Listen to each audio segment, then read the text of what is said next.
And tonight we officially know what's killing our local dolphins as biologists suspected it's morbillivirus. That's the virus similar to measles in people and distemper in dogs. Late this afternoon, NOAA answered our questions. There have been 333 confirmed strandings since July.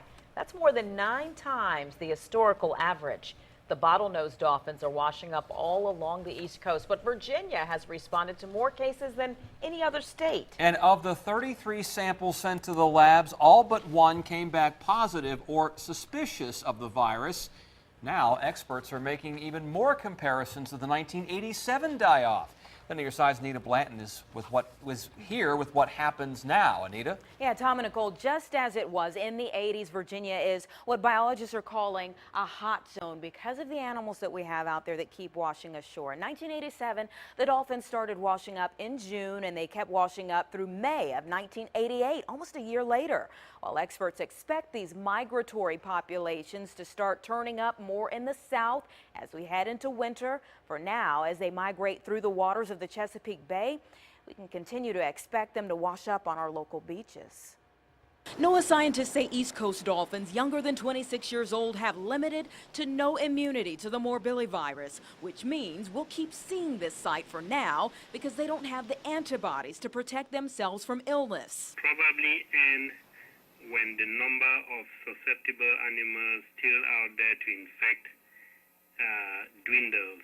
As the outbreak proceeds, the number of immune animals will increase and get to a critical point that would mimic natural vaccination. And if they use the 1987 die-off as a model, this could go well into the spring of 2014. So you have to wonder, what does this mean for the future population of the dolphins? The 1987-1988 die-off was estimated to be a very significant mortality event for the migratory stocks of bottlenose dolphins, and it resulted in their depleted status, which means they need a long recovery period. Scientists admitted today that this die-off has already become a burden for a struggling stranding response program. It's a great burden, of course, on organizations, and not just ours, but others along the coast that are experiencing almost order of magnitude greater levels of strandings.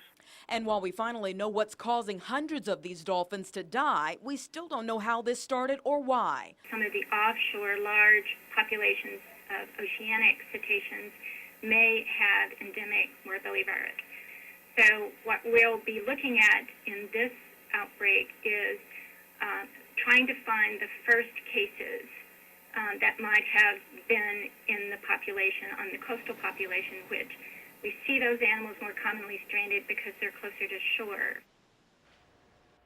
Now, one big change since the 1987 event. Back then, there was no stranding team in place. This time around, there are volunteers and staff able to get to the scenes and recover a greater percentage of the animals as they wash up. Still, it's likely to be a busy few months ahead. This is a story we're going to continue to follow very closely.